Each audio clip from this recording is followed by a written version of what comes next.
عمر فاروق رضی اللہ تعالیٰ عنہ کا مبارک زمانہ ہے۔ حضرت عمر نے فوج بھیجی ایران کے حکمران کے ساتھ جہاد کرنے۔ ایران کے بادشاہ نے 2 عیسائی جاسوس بھیجے، کہنے لگا ذرا پتہ تو کرو مسلمانوں کا رات کا طریقہ کیا ہے، میں صف بندی کراتا ہوں۔ وہ ساری رات صف بندی کراتا رہا۔ 2 جاسوس آئے مسلمانوں کی معلومات کرنے۔ معلومات کر کے جب واپس گئے تو حضرت عمر فاروق رضی اللہ تعالیٰ عنہ کے سپاہیوں کو دیکھا، غور سے پلٹے۔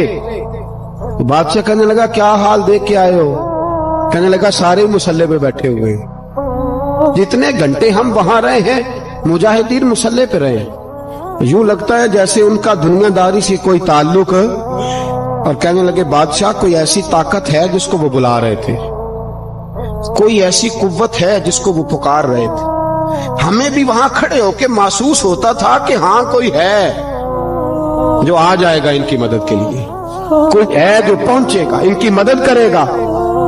ایران کا بادشاہ کہنے لگا مجھے سمجھ آ گئی ہے، وہ جسم کی طاقت سے ہی نہیں لڑتے، وہ کوئی غیبی طاقت ہے جس سے وہ لڑتے۔ بھائی وہ غیبی طاقت بھی تو ہمارے پاس ہم نے ناراض کر لیا نا، وہ بھی تو نہیں نا، مسجد کا رخ بھی تو کوئی نہیں۔ اور میں نے پچھلے جمعے بھی کہا تھا، پھر کہتا ہوں، وہن ہو گیا امت کو۔ نبی پاک نے فرمایا امت کو وہ کیا ہے، دنیا سے محبت ہو گئی ہے، موت سے کراہت ہو گئی، وہن ہے۔ صحابہ کرام کو موت سے بڑا پیار تھا، موت سے بڑی محبت کر، ہماری طرح نہیں وہ کہتے تھے مریں گے تو منو مٹی، تو وہاں ٹھیک ہے عذاب قبر حق ہے، لیکن میں کہا کرتا ہوں سالوں کے بعد جو پردیس سے ماں کے پاس آئے، ماں اسے عذاب نہیں دیتی، اس کا ماتھا چوما کرتی ہے۔ اور بھائی جو رب کریم کی بارگاہ میں جائے گا تیرا کیا خیال ہے، گل سڑ جائے گا؟ مدینے والے حبیب نے فرمایا قبر المومن روضۃ من ریاض الجنہ، فرمایا میرا مومن جب قبر میں جاتا ہے تو اللہ جنت کے سارے دروازے کھول لیتا ہے، وہ تو اللہ کی رحمت میں پہنچتا ہے۔ کون کہتا ہے مومن مر گئے، وہ تو قید سے چھوٹے اپنے گھر گئے۔ کون کہتا ہے قبر میں عذاب ہے تو صرف عذاب ہی ہے، ہاں مجرم کو سزا ملے گی، لیکن مومن ہمیشہ جہنم میں، وہ بالآخر جنت میں جائے گا، بالآخر جنت میں جائے گا۔ اور کسی درویش نے بات کی، وہ کر کے چلے گئے، پر کمال ہی کر گئے، کہنے لگے دوزخ میں میں تو کیا، میرا سایہ نہ جائے گا، کیونکہ رسول پاک سے دیکھا نہ جائے گا۔ نبی پاک سید عالم علیہ السلام کے غلام تو دیکھو نا، ساری زندگی عمر فاروق، بخاری پڑھو تو صحیح، ساری زندگی عمر ہر نماز کے بعد کہتے تھے اللہم ارزقنا شہادت فی سبیلک، اللہ بسترے پہ موت نہ دینا، موت مجھے شہادت کی دینا۔ حضرت سیدنا مولا علی شیر خدا کرم اللہ تعالیٰ وجہ الکریم ساری زندگی کہتے رہے اللہ، علی نے میدان میں عمر گزاری ہے، اسے شہادت کی موت عطا فرما۔ وہ بھائی یہ تو شہادتیں مانگنے والے۔ حضرت امام حسین میدان کربلا میں کھڑے تھے، شمر کہنے لگا حسین تیری چاروں جانب موت ہے، تو آپ فرمانے لگے تجھے ابھی ہمارا پتہ ہی نہیں، موت سے تو ہمارا پیار چلتا ہے، اور فرمایا یہ شہادت تو ہمارا پیچھا کرتی ہے، پہنچ جاتی ہے جہاں ہم ہوتے ہیں، موت سے ڈر آ رہا ہے۔ مسلمان کا مرنے کو دل نہیں کرتا، ورنہ وہ اتنی بڑی کوٹھی میں کون رہے گا؟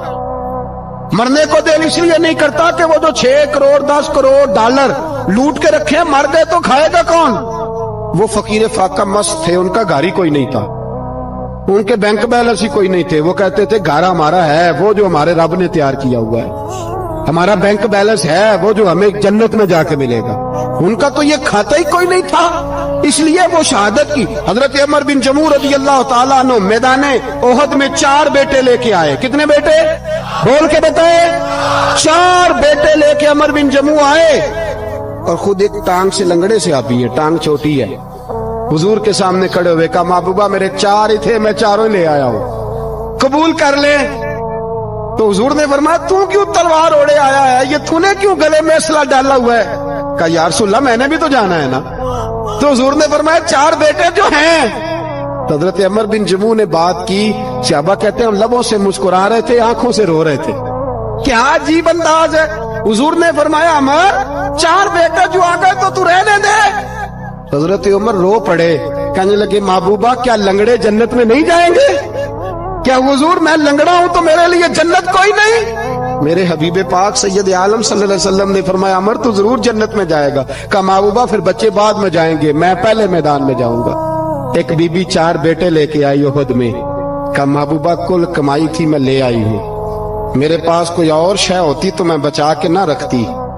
بیٹے دے کے نا حاضری لگوا کے تو واپس دروازے پہ لے گئی. تو حضرت سیدنا عبداللہ ابن عمر فرماتے ہیں بی بی بول رہی تھی تو میرا جذبہ جہاد بڑھ رہا تھا. اپنے بیٹوں کو کہنے لگی میں تمہیں حضور کے پاس چھوڑ کے جا رہی ہوں. جب تم میدان میں گرو گے تو میں تمہیں دیکھنے آؤں گی. دیکھنا تمہاری پشت پہ کوئی زخم نظر نہ آئے.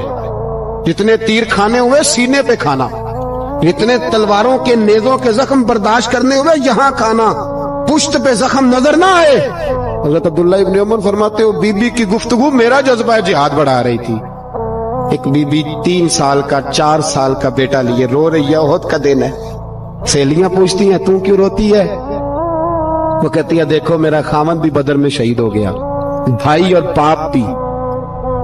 دل کرتا ہے کوئی جوان بیٹا ہوتا تو آج مصطفیٰ کے ساتھ اسے ہی بھیج دیتی.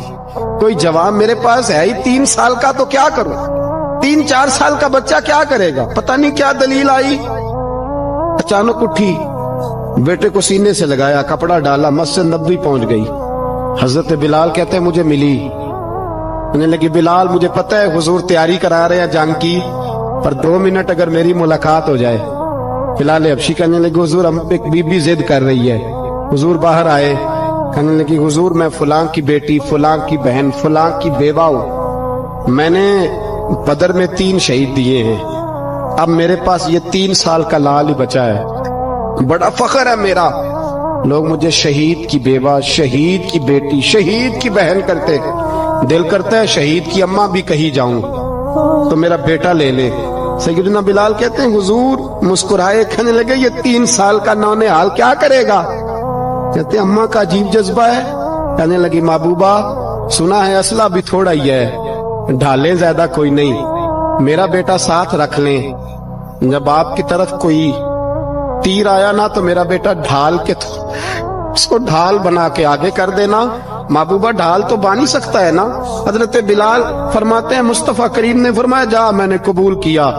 قیامت کے دن بیٹا گھر لے جا, جب تیرا نام پکارا جائے گا تو شہید کی اماں کہہ کے پکارا جائے گا. جا تو گھر لے جا. کہتے ہیں چلتے چلتے ایک غریبنی اور آ گئی. اتنی سی اٹی بان کی, اتنی سی. بلال حضور سے ملاقات ہو جائے گی. نبی پاک آ گئے, کہا محبوبہ یہ غلبہ اسلام میں میرا بھی حصہ ڈال لے. حضور نے فرمایا یہ کیا ہے؟ کہنے لگی حضور خامد فوت ہو گیا, اولاد اللہ نے بے نیازی سے دی نہیں, سویرے چرخہ کاٹ کے رزق حلال کھاتی ہوں. میرے پاس نا یہ اتنا سا بان ہے, ایک گھوڑے کی لگام بن جائے گی. محبوبہ حصہ تو ڈال جائے گا نا دین کے لیے, میری قبولیت ہو جائے گی. میرے حبیب نے ہاتھ اٹھائے اور دعا مانگی, کہے اللہ جتنا تو میدان کے مجاہدوں کو اجر عطا فرمائے اتنا اس غریبنی کو بھی عطا فرما. حضرت عمر فاروق رضی اللہ تعالیٰ عنہ رات کا وقت چہرے پہ نقاب ڈال کے گلی میں گھوم رہے. میں بھی گلی میں نکلتا ہوں, آپ بھی نکلتے, لیکن مقصود یہ ہے کہ ذرا پتہ کریں باہر کی ہوا کیسی ہے. مقصود یہ ہے کہ پتہ کریں کہ آج برگر کس دکان کا اچھا ہے, معلومات کریں کہ محلے کی سیاست کس رخ جا رہی ہے. وہ بھی نکلتے تھے, لیکن مقصود یہ نہیں تھا. مقصد سمجھ گئے تھے نا, وہ اس لیے نکلتے تھے کہ پتہ کروں کوئی دکھی تو نہیں, کوئی تکلیف میں تو نہیں, کوئی آزمائش میں تو نہیں. دیکھیں نا کام وہی ہے, میں بھی کرتا ہوں, آپ بھی کرتے ہیں, ساری دنیا کرتی, لیکن وہ ایکم احسن عملا, کردار کس کا ستھرا ہے, ذہن کس کا اونچا ہے, ذوق کس کا بڑا ہے. زندگی وہ بھی بتا گئے, ہم بھی گزار رہے ہیں, لیکن وہی کمزور باتیں اور وہی روایتی گفتگو اور وہی لب و لہجہ اور وہی دنیا داری کے مخصوص سی ہماری گفتگو, فلاں کیا کر رہا ہے, کہاں پہنچ گیا. اگر پیسے کسی نے نہیں کمائے تو کہاں نکھٹو ہے تب نہیں کمائے, اور اگر زیادہ کما لیا تو کہنے لگے 1 نمبر طریقے سے تو نہیں کمائے جا سکتے. یہ کوئی غلط رستہ بڑی گفتگو ہے, بس نشستن گفتن برخاستن. تو اعلیٰ کام اعلیٰ کردار ان لوگوں, حضرت عمر گزر رہے تھے تو غلام ساتھ تھا. ایک شخص کو دیکھا کہ مدینے کے باہر خیمہ لگایا ہوا ہے, بھئی خیریت ہے, یہاں خیمہ کو لگایا. کہنے لگا امیر المومنین سے ملنے آیا, رات ہو گئی تھی تو سوچا یہیں قیام کر لیتا ہوں, صبح ان سے ملوں گا. تو فرمایا اندر کسی کے درد سے کراہنے کی آواز آتی ہے. کہنے لگا میری بیوی ہے. اور بچے کی ولادت کا وقت آ گیا، تکلیف میں حضرت عمر دوڑے گھر گئے، اپنی اہلیہ سے کہنے لگے نیکی کمانے کا ارادہ ہے؟ اس نے کہا ہے۔ مقصد سمجھ گئے تھے نا وہ لوگ، بالکل ہے۔ فرمایا جو ضرورت کی چیزیں ولادت کے وقت ہوتی ہیں لے لے، کچھ گھی لے لیا، کچھ چنے لے لیے، کچھ ضرورت کی چیزیں لے لی، خاتون کو ساتھ لیا۔ یہ خاتون اول کی بات کر رہا ہوں میں خاتون اول کی بات کر رہا ہوں۔ حضرت فاروق اعظم رضی اللہ تعالیٰ عنہ امیر المومنین ہے۔ حضرت عمر نے اپنی اہلیہ کو ساتھ لیا، جہاں وہ شخص تھا وہاں آئے، اہلیہ نے حضرت عمر کے ذمہ کام لگایا، آگ جلا لیں، یہ تیل لے لیں، فلاں فلاں چیز گھی میں ڈالنے، بنانی شروع کر دیں۔ فاروق اعظم نے ہاتھ کے اندر پکڑا ہوا برتن، چمچہ، ٹوئی بھی آخ لی دے، پنجابی ہے نا، تو وہ کام کر رہے ہیں، چلا رہے ہیں، آگ جلا رہے ہیں، خاتون اندر ڈیوٹی کر رہی۔ تو وہ شخص جو تھا نا جس کی بیوی تھی، وہ کہتا میں 2-3 دفعہ کا غلام ادھر آ، فلانی چیز بتا۔ میرے ذہن میں یہ تھا کہ امیر المومنین نے کو بندہ کھڑا کیا آنے جانے والے مسافروں کا خیال کرے۔ میرے ذہن 2-4 دفعہ میں نے اپنے لفظوں میں بات بھی کہہ دی، لیکن جب اندر میرے بچے کی ولادت ہوئی تو اندر سے میری بیوی بولی اور حضرت عمر کی اہلیہ بولی اور بول کے کہنے لگی امیر المومنین مبارک ہو، آپ کے دوست کو رب نے بیٹا دیا ہے۔ وہ شخص کہتا ہے میں باہر کھڑا تھا، وجود تڑپ گیا، آنکھیں برس پڑی، کبھی نہیں رویا تھا پر کیفیت عجیب بن گئی، کوئی تقریر نہیں سنائی، کوئی اعلیٰ شعر نہیں انہوں نے پڑھا، میں نے جوں لے کر ان کے سر سے پاؤں تک دیکھا، میں نے کہا یہ وہی شخص ہے جس کا نام لے تو کیسر و کسرا کانپ جاتے ہیں، یہ وہی شخص ہے۔ میں نے جمعے میں کہا تھا کہ روب کپڑوں کا نہیں ہوتا، روب تو دیانتداری کا ہوتا ہے۔ ہاں بڑا مال کما کے لوگوں نے بنائی ہوتی ہے، کار کوٹھی تو بندے کھڑے ہو کے کہہ دیتے ہیں 2 نمبر طریقے سے آیا ہے، اور 13ویں-14ویں گریڈ کا ملازم ہو تو اس کے سامنے بہت بڑا افسر ڈر رہا ہوتا ہے یار بندہ دیانتدار ہے، یہ رشوت نہیں لیتا، سفارش نہیں مانتا، یہ میرٹ پہ کام کرتا ہے۔ تو روب تو آپ کی دیانتداری کا ہے، آپ کی سچائی کا ہے۔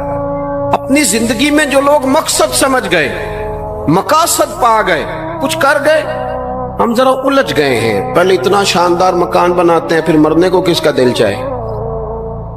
اتنی محنت کر کے جو ہے وہ کوٹھی بنائی ہے تو اب چھوڑ کے کون جائے؟ وہ تیار بیٹھے تھے، انہیں نبی کریم نے کہا تھا کن فی الدنیا کانک غریب او عابر السبیل، تم نے مسافروں کی طرح رہنا ہے۔ او میرے بھائی، کبھی دیکھا ہے ایئرپورٹ پہ مسافر لڑتا ہو کہ میں نے یہ جگہ خریدنی ہے؟ اسے پتہ ہے کہ ابھی فلائٹ آنی ہے، میں نے تو چلے جانا ہے۔ ریلوے اسٹیشن پہ جو جگہ ہوتی ہے وہ خریدنے کے لیے لوگ رٹا نہیں ڈالتے، انہیں پتہ ہے پہلی ٹرین سے چلے جانا ہے۔ بس سٹاپ پہ جھگڑے نہیں ہوتے کہ یہ کرسی میری ہے، جانا جو ہے مٹی دیں تے مٹی رہنی، ایویں کادی بلے بلے، اج مٹی دے اتے بندے آتے کل مٹی دے تھلے۔ اتنا زیادہ مقصد نہیں نا جب سمجھتے تو بے چین ہے، بے قرار۔ بعض لوگوں نے اتنے پیسے جمع کر لیے کہ اتنے کھا نہیں سکتے، اتنی ضرورت نہیں، لیکن اس کے باوجود ہے کہ وہ دوڑ ختم ہونے کا نام ہی نہیں لے رہی۔ حضرت صدیق اکبر رضی اللہ تعالیٰ عنہ امیر المومنین ہے۔ بادشاہوں کے بڑے بات ہوتی ہے، ہمارے ملک میں ایسے بھی بادشاہ گزرے ہیں کہ جو سفر پہ جاتے تھے تو خانسا میں بھی لے جاتے تھے، باورچیوں کو بھی لے کے جاتے تھے کہ کھانا میری مرضی کا ہونا چاہیے۔ حضرت ابوبکر صدیق نے پانی مانگا، امیر المومنین، تو صحابہ نے نہ شہد ملا پانی پیش کیا، کوئی اتنی لمبی بات تو نہیں، لیکن صدیق اکبر رو ہی پڑے، اور اتنا روئے کہ ہجکیاں بن گئی۔ لوگ کہتے ہیں پتہ نہیں تھا کس بات پہ رو رہے ہیں، پر ہم بھی رو پڑے۔ حضور آپ کیوں روتے ہیں؟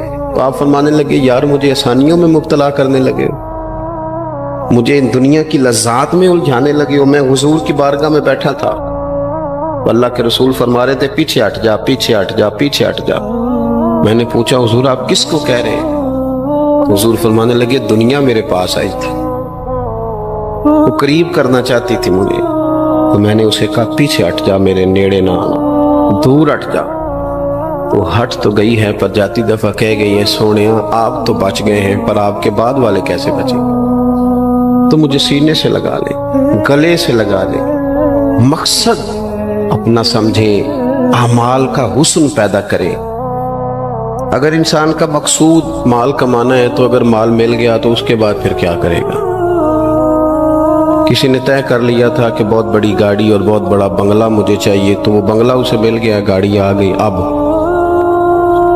تو مقاصد کیونکہ طے نہیں ہوتے، تو جو چیز انسان چھوٹا سا مقصد طے کرتا ہے وہ اسے حاصل ہو جاتا ہے۔ میں نے ملک سے باہر جانا ہے، گھر سیٹ کرنا ہے، ساتھ والا پلاٹ لینا ہے، ہو گیا سارا کچھ، تو اب وہ پھر انسان بے چین ہو جاتا ہے، پریشان رہتا ہے، کہتا ہے سمجھ نہیں آتی مطلب مقصود کیا ہے۔ اللہ تبارک و تعالیٰ نے تو ایک تنکا بے مقصد پیدا نہیں کیا، اتنا سونا انسان کیسے بے مقصد پیدا کر؟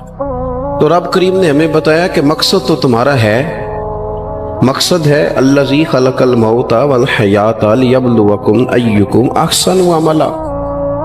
اس نے موت اور حیات اس لیے پیدا کی ہے تاکہ پتہ چلے تم میں اچھے عمل کون کرتا ہے،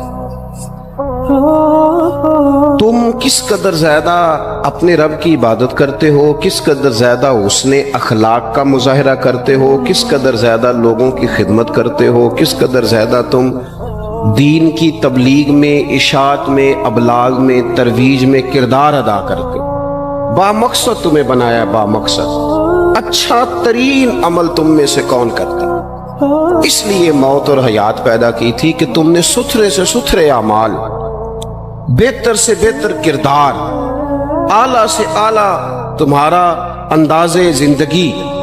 دیکھیں ہم نے لوگوں کے ساتھ مل کے رہنا ہوتا ہے، بہت ساری چیزیں ایسی ہوتی ہیں کہ جو تکلیف کا سامان بنتی ہیں۔ اب انہی لوگوں کے ساتھ اللہ نے ہمیں مل کے رہنے کا حکم دیا، ان کے حقوق ادا کرنے کا حکم دیا، تو ساتھ ساتھ نہ درگزر کا بھی کہا، معافی کا بھی کہا۔ جب انسان معافی کر دینے والا ہو جاتا ہے، درگزر والا ہو جاتا ہے، تو پھر وہ بڑا ہو جاتا ہے، بڑے دل والا ہو جاتا ہے، بڑے حوصلے والا ہو جاتا ہے، بڑے ضرب والا ہو جاتا ہے، اس کی زندگی حسین ہوتی۔ تو یہاں آئے تھے کچھ کام کرنے، وہ جو ہم نے مقصود بنائے تھے نا، مطلب اچھے کپڑے، اچھی دنیا داری، اچھی گاڑی، اچھا موبائل سیٹ، وہ چونکہ مقصود نہیں تھا تو ان چیزوں کے حصول کے باوجود بھی لوگ پریشان ہیں۔ مقصود یہ تھا کہ بہترین عمل، سونا عمل، اعلیٰ ترین عمل میرے رسول پاک صلی اللہ علیہ وسلم کے غلاموں نے نا وہ عمل کر کے دکھایا۔ اعلیٰ ترین مزاج رکھتے تھے اور اعلیٰ ترین خدمت، یعنی لوگ ان کا کردار دیکھ کے نا، کردار اور عمل دیکھ کے، ہم تو لمبی تقریریں کرتے ہیں، باتیں کرتے ہیں، بڑا کچھ بتانا پڑتا ہے، لیکن وہ بس تھوڑا سا نا لوگ ان کے پاس اٹھتے بیٹھتے تھے، آتے جاتے تھے۔ اتنی دوڑ ہے کہ آگے بڑھ کے اور لینا ہے، اور لینا ہے، حال میں مزید کا رٹا، وہ سمجھ گئے ہم نہ اڑے ہوئے۔ بہت سارے لوگ ایسے ہیں جنہیں صحیح بات کا پتہ چل گیا ہے، وہ فیصلہ کرنے میں دیر کر رہے ہیں، انہیں سمجھ آ گئی ہے کہ بہتر یہی ہے کہ میں وقت پہ مسجد آیا کروں، انہیں سمجھ آ گئی ہے بہتر یہ ہے کہ سویرے اٹھ کے نا واٹس ایپ بعد میں دیکھوں، پہلے قرآن پاک کی زیارت کر لیا کر۔ سمجھ انہیں ہے، سمجھ ہے کہ باتیں زیادہ کرنے سے بہتر ہے درود و سلام زیادہ پڑھا جائے، پتہ انہیں ہے، وہ فیصلہ ہی نہیں کر رہے، ارادہ نہیں بنا رہے، توجہ نہیں کر رہے۔ جب بہت زیادہ بندہ دنیا داری میں الجھ جاتا ہے نا، بہت زیادہ،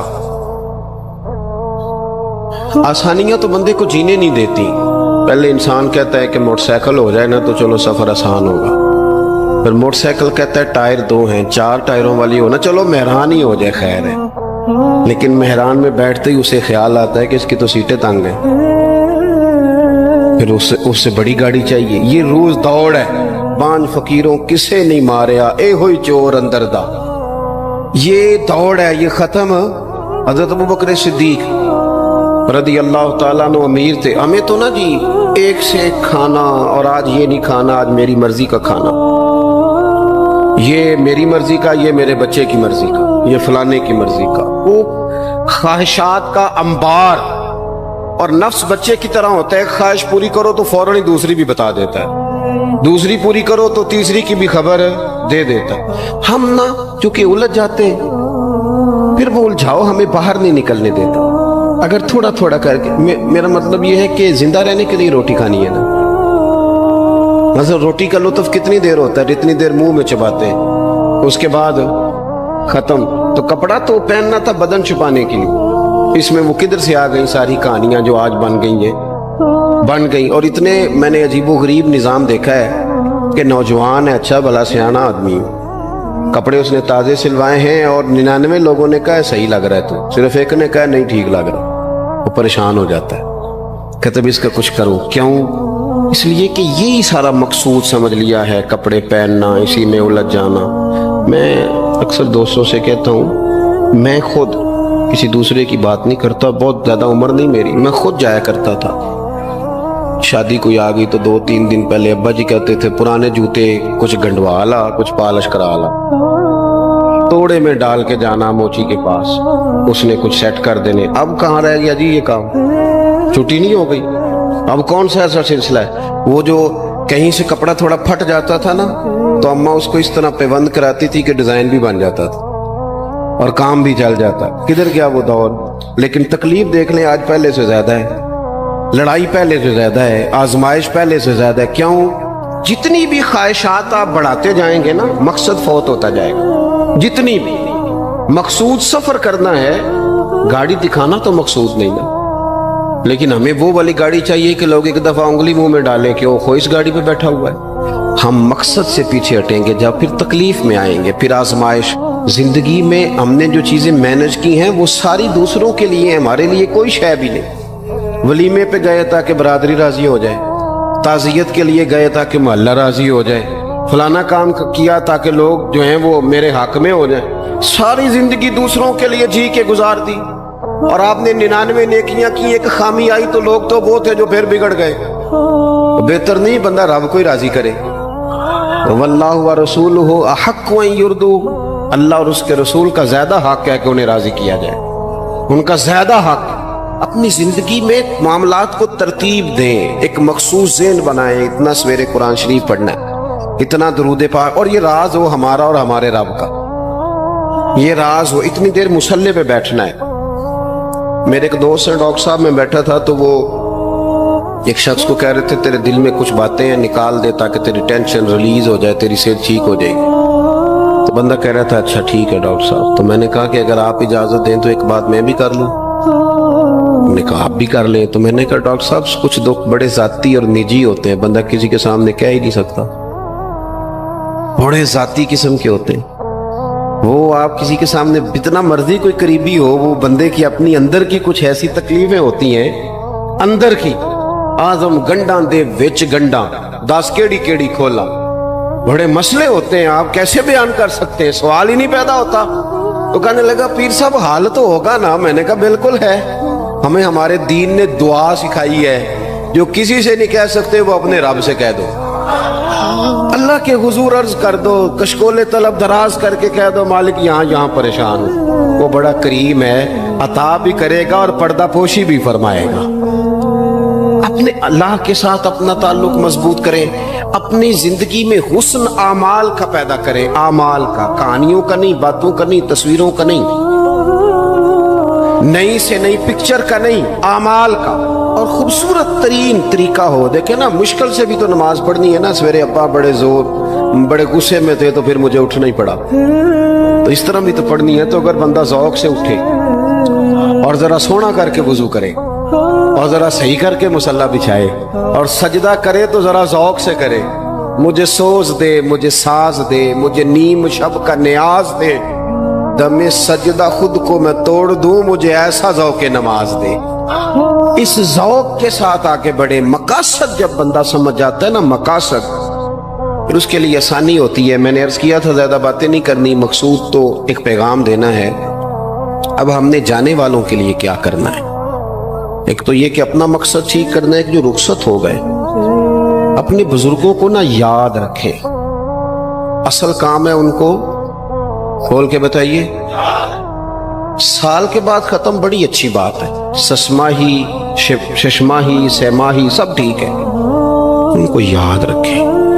حضور نہ یاد رکھتے تھے، اپنی والدہ کا ذکر کرتے، اپنے والد کی بات کرتے، اپنے دادا کا ذکر کرتے. اپنے جانے سیدہ خدیجہ الکبریٰ رضی اللہ تعالیٰ عنہ وصال کر گئیں تو حضرت عائشہ کہتی ہیں حضور اکثر گھر میں ان کا ذکر کرتے. اپنے بزرگوں کو یاد رکھیں، ان کا ذکر کریں. ان کو نا والد کے لیے نا والد ہونا شرط ہے، پی ایچ ڈی ہونا شرط نہیں۔ والد کے لیے والد ہونا شرط ہے، مفتی ہونا شرط۔ والد ان پڑھ بھی ہو تو بچے کو سمجھانے کا سلیقہ سے اللہ اسے عطا کاری دیتا ہے۔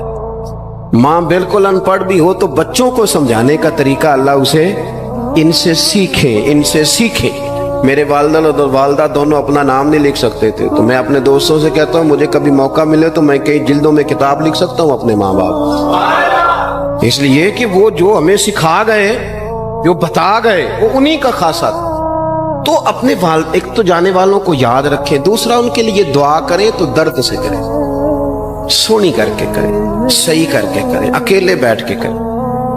دعا کا سب سے زیادہ تعلق آپ کے دل کی آواز کے ساتھ ہوتا ہے، اور جس طرز میں حضور نے ہمیں حدیث سکھائی ہے نا، اس رنگ میں کبھی آپ حدیث کو سیکھیں، سمجھے نا۔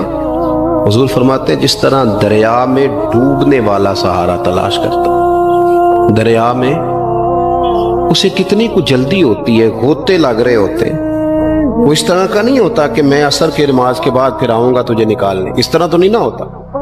دریا میں ڈوبنے والا اس طرح کشتی سہارا تلاش کرتا ہے، حضور فرماتے ہیں اس طرح قبر میں جانے والا دعاؤں کا انتظار کرتا ہے۔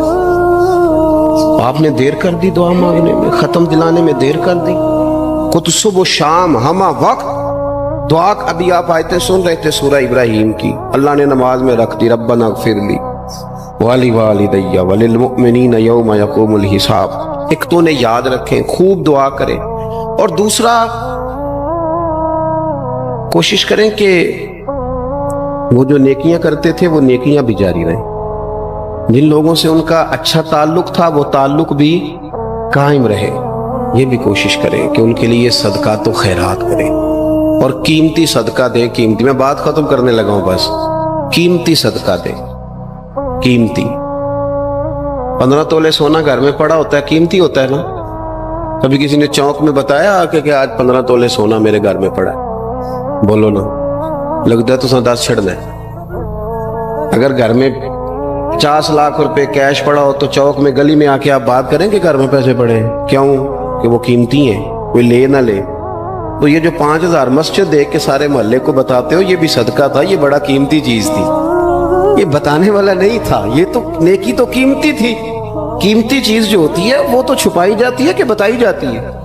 یہ جو بیٹیاں ہیں نا اسلام کی، مائیں بہنیں، یہ قیمتی ہیں، اس لیے اسلام انہیں کہتا ہے تم گلیوں اور چوکوں میں آنے والی نہیں، قیمتی چیزیں گھر کے اندر رہا کرتے ہو، تم قیمتی چیزیں ہو، تمہارا وجود قیمتی ہے، تم کبھی ماں ہو، کبھی بیٹی ہو، کبھی بہن ہو، کبھی بیوی ہو، قیمتی ہو، اس لیے تمہیں اسلام کہتا ہے کہ گھر کے اندر رہو گی تو تمہاری قیمت رہے گی۔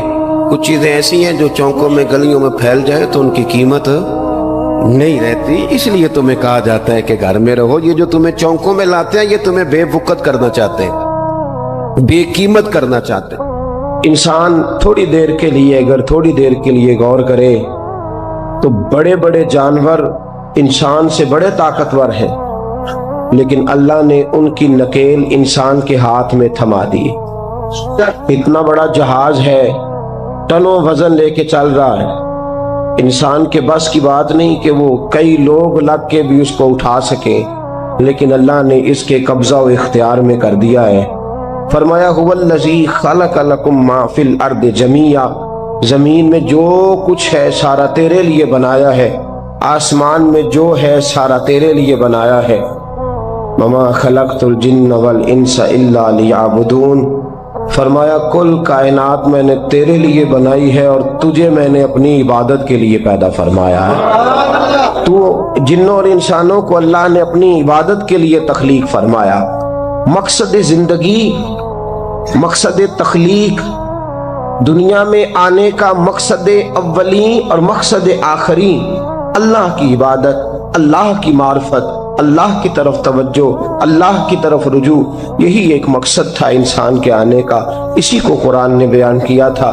اپنے اپنے مقاصد، درود شریف پڑھنے والوں سے بلند صلاۃ و سلام علیک یا سید یا رسول اللہ۔ اپنے اپنے مقاصد، اپنے اپنے معاملات کو ہم نے ترتیب دے لیا ہے، صبح سے شام تک کے معاملات سارے کے سارے ہمارے ذاتی، نجی اور ہمارے اپنے بنائے ہوئے مقاصد کے تحت گزر رہے ہیں، حالانکہ رب کریم نے فرمایا کہ انسان میں نے تجھے اپنی عبادت کے لیے بنایا ہے، اپنے لیے تجھے بنایا ہے، تو میری بارگاہ میں سجدہ ریز ہو، تو میری بارگاہ کی طرف توجہ کرے، تو میرے لیے تسبیح پڑھے، تو تحلیل کے جملے بولے، تو تکبیر کہے، تو میرے محبوب پہ نازل ہونے والے قرآن کی تلاوت کرے۔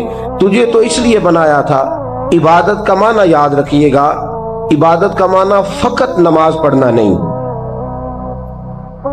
عبادت کا معنی صرف نماز پڑھنا نہیں، نماز عبادت کا ایک جز ہے، نماز عبادت کا ایک حصہ ہے۔ عبادت نماز پڑھنے کا نام نہیں، عبادت روزہ رکھنے کا نام نہیں، عبادت صرف اور صرف حج کرنے کا نام نہیں، فقط ذکر فکر کرنا عبادت نہیں، بلکہ اللہ کا حکم ماننے کا نام عبادت ہے۔ خدا رسول کی بات ماننے کا نام عبادت ہے۔ جہاں جانے کا خدا حکم دے وہاں چلے جاؤ، یہ عبادت ہے۔ جہاں جانے سے منع کر دے وہاں کبھی نہ جاؤ، یہ عبادت ہے۔ اگر نماز پڑھنے کا نام ہی عبادت ہوتا تو پھر فجر کی فجر کے وقت کیوں پڑھنی پڑتی، پھر ظہر میں ہی کیوں فرض ہوتی، پھر عصر کا وقت مغرب میں جا کے کیوں نہ شروع کیا جاتا، پھر انسان کی مرضی تھی جب پڑھ لیتا۔ فرمایا نہیں، عبادت میری ہے، اصل میری اطاعت ہے۔ میں جب کہوں کہ یہ فجر کا وقت ہے تو تجھے فجر مان کے پڑھنا، جب کہوں ظہر کا وقت ہے تو ظہر مان کے۔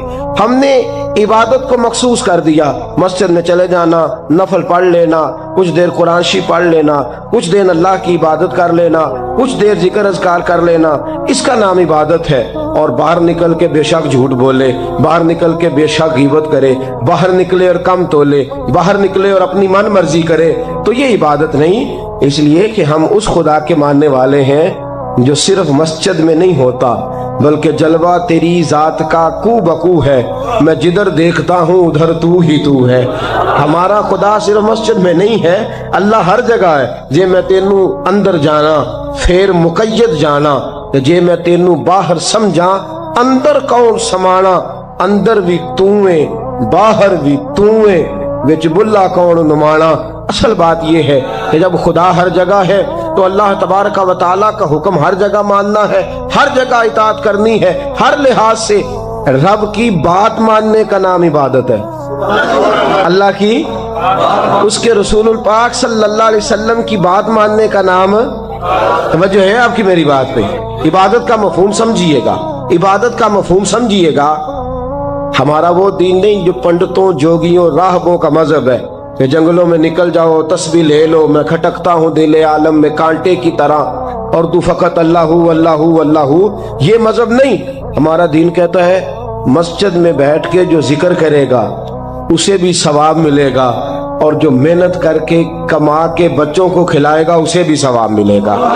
ہمارا دین یہ کہتا ہے جو مسجد میں بیٹھ کے قرآن پڑھے گا اسے بھی ثواب ملے گا، اور جو گلی میں پڑا ہوا کانٹا اٹھا دے گا اسے بھی اللہ اجر عطا فرمائے گا۔ اللہ کا حکم ماننا، اللہ کا حکم ماننے کا نام عبادت۔ محمود غزنوی کے پاس ہیرا ہے، محمود غزنوی کے بڑے غلام تھے تو ایک بڑا پیارا تھا اسے، آپ جانتے ہیں اس کا نام کیا تھا؟ ایاز محمود غزنوی کو بڑا تو حسد شروع ہو جاتا ہے ہر جگہ، اللہ ماشاءاللہ۔ لوگ کہنے لگے بادشاہ ہر وقت اسی کو پیار کرتا رہتا ہے، ہر وقت اسی کی طرف توجہ کرتا رہتا ہے۔ بادشاہ نے ایک دن آزمانا چاہا، اتنا ہیرا تھا، موٹا ہیرا بادشاہ کے پاس۔